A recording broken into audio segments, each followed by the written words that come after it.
안녕하십니까. 쇼키부동산입니다. 6.27 대책 이후에 1개월이 지났습니다. 부동산 시장에는 한 두 가지 변화가 생겼어요.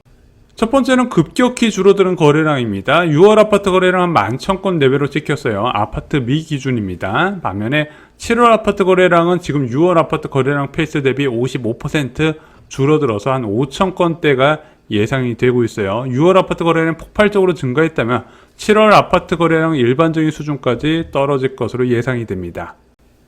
매도자들의 힘도 빠르게 빠지고 있습니다. 정부 정책의 기준이 되는 한국부동산원 주간 아파트 가격 동향에서 7월 28일 기준으로 0.11%로 6월 23일 0.43% 대비 5주 연속 상승률이 둔화되는 모습이 나타났습니다. 6.27 부동산 대책 이전에요. 인기 지역 같은 경우는 매수콜을 넣으면 바로 5천만 원을 올리거나 또는 매물을 거둬들였는데 지금은 오히려 매도자한테 맞춰주는 분위기예요.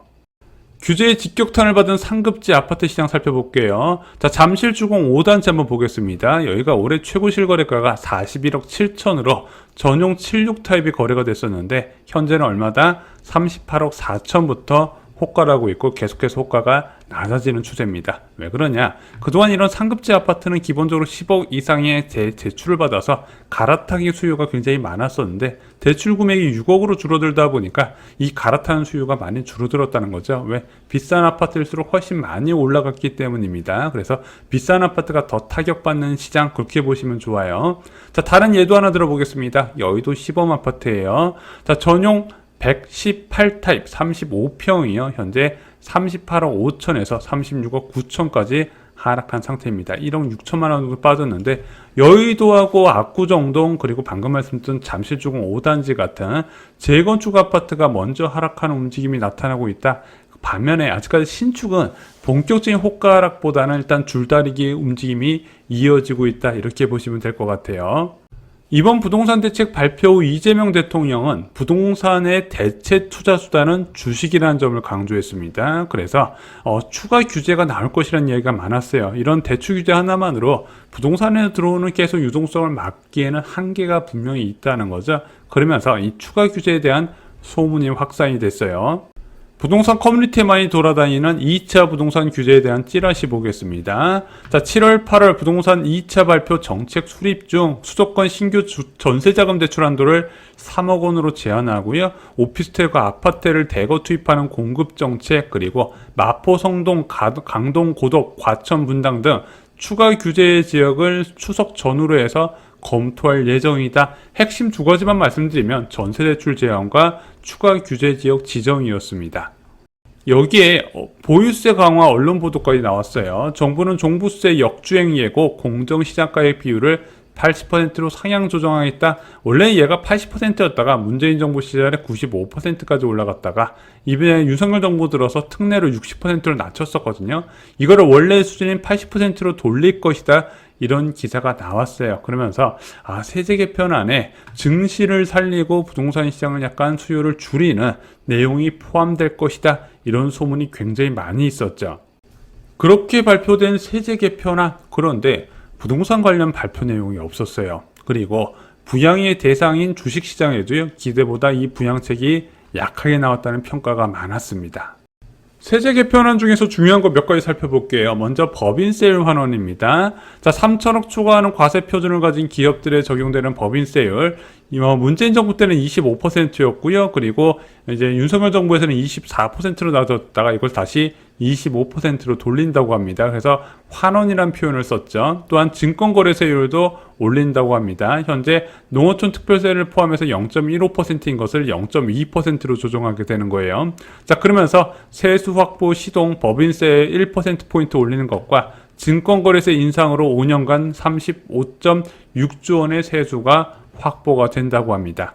또한 주식 양도세 대주주 기준도 환원이 됐어요. 자, 이 윤석열 정부에서 종목당 50억이었던 대주주 양도세 기준이 종목당 10억 원으로 다시 돌아가게 됩니다. 얘도 환원이라고 표현하잖아요. 윤석열 정부에서 2023년 12월에 50억으로 늘렸던 것을 다시 원상복귀하는 거예요. 다음은 고배당 기업에 대한 배당소득 분리과세 도입입니다. 이게 뭐가 중요하냐? 지금 금융소득이 연 2천만 원이 넘어가면 종합소득과 합산돼서 계산돼서 세부담이 더욱더 늘어나요.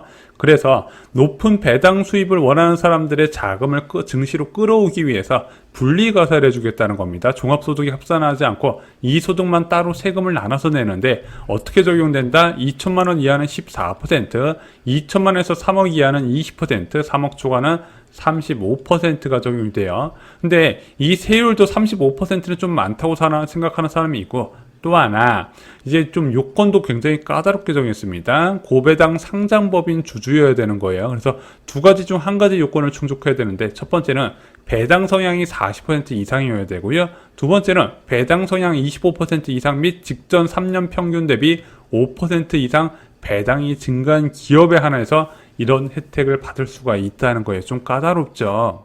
코스피 5천 시대를 열기 위해서는 배당소득 분리과세가 분명히 필요했던 부분인데 막상 뚜껑을 열어보니까 요건이 굉장히 엄격한 겁니다. 삼성전자나 SK하이닉스 같은 곳은 제외가 되네. 왜냐면은 성장에 포커스를 맞춘 주식들은 배당 수익률이 낮을 수밖에 없거든요. 근데 주식시장에 자금이 들어온 거는 아무래도 배당 수익률 기대보다는 성장에 대한 기대감으로 더 많이 들어오는데, 그런 사람들이 기대치에 충족하지 못했다는 평가를 내릴 수밖에 없는 겁니다. 또한 이제 적용 대상은 적지만 그래도 35% 분리과세 세율에 좀 사람들이 실망을 한 것 같아요. 그냥 주식장에 묻지도 말고 따지도 않고 좀 팍팍 밀어줬으면 좋겠다, 이런 심리가 좀 있었던 것 같습니다. 왜 이런 세제 개편안이 나왔을까요?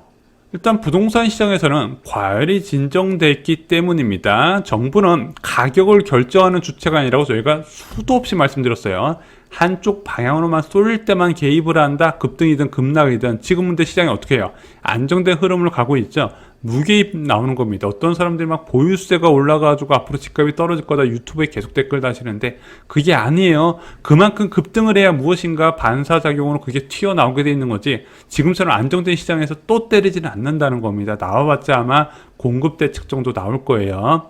자, 반면에 증시 부양책은요, 좀 논란이 있었던 것 같습니다. 당 내부에서 어떤 식으로, 이 과정에서 재벌 등 일부 초고소득자가 혜택을 많이 받는다, 그 혜택이 좀 집중되지 않냐, 이런 논란 끝에 약간 좀 요건이 까다롭게 바뀌지 않았나, 지금 이런 이야기가 나오고 있어요.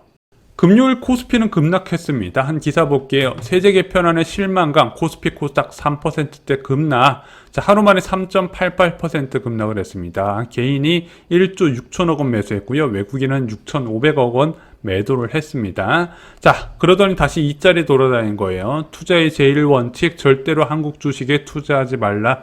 투자의 제2원칙, 제1원칙을 절대 잊지 말라. 일단은 이 개편안은 확정이 아니고요. 대통령실도 주가의 흐름을 보면서 이 개편 방향을 어떤 식으로 다시 움직일 것인지 결정을 할 것 같습니다. 다음 주 증시 움직임에 따라서 세제 개편안은 추가로 바뀔 가능성 체크를 하셨으면 좋겠습니다.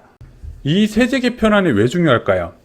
현재 대한민국의 M2 통화량은 4,279조 원입니다. 자, 과거 부동산 꼭대기였던 2021년 7월에는요, 3,440조였어요. 지금 과열 꼭대기보다 24%가량 유동성이 증가한 상황입니다.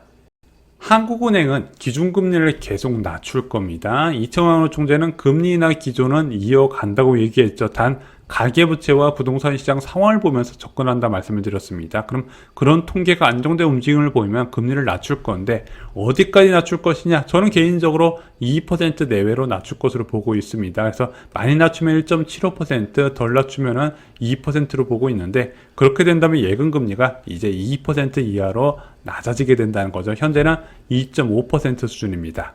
예금금리는 부동산 시장에 굉장히 큰 영향을 줍니다. 가계에 쌓이고 있는 막대한 돈은 계속 움직이게 돼 있어요. 자, 경제활동에 쌓이는 막대한 현금은 예금이나 주식, 부동산, 그리고 요즘은 코인 시장에도 많이 가고 있죠. 자, 예금금리가 낮아질 때 이 주식이나 부동산, 코인 등의 위험 자산의 수요는 증가하게 됩니다. 그동안 워낙 높은 수준의 예금금리였기 때문에 주식이나 부동산, 코인에 자금이 덜 갔다면 앞으로 금리 인하가 계속 진행되는 와중에 더 많은 자금들이 움직일 수 있다는 거죠. 자, 그러면은 지금 금리가 예금금리가 낮아지는 것은 거의 확실시되는 상황에서 그 돈이 주식과 부동산, 코인 어디로 갈지 한번 생각을 해보시면서 나의 자산 전략을 세우신 것을 추천드립니다. 오늘 준비한 소식은 여기까지입니다. 오늘 영상이 도움이 되셨나요? 도움이 되셨다면 구독과 좋아요 부탁드리고요. 주변에 부동산 관심 많으신 분들께 영상 공유 부탁드립니다. 감사합니다.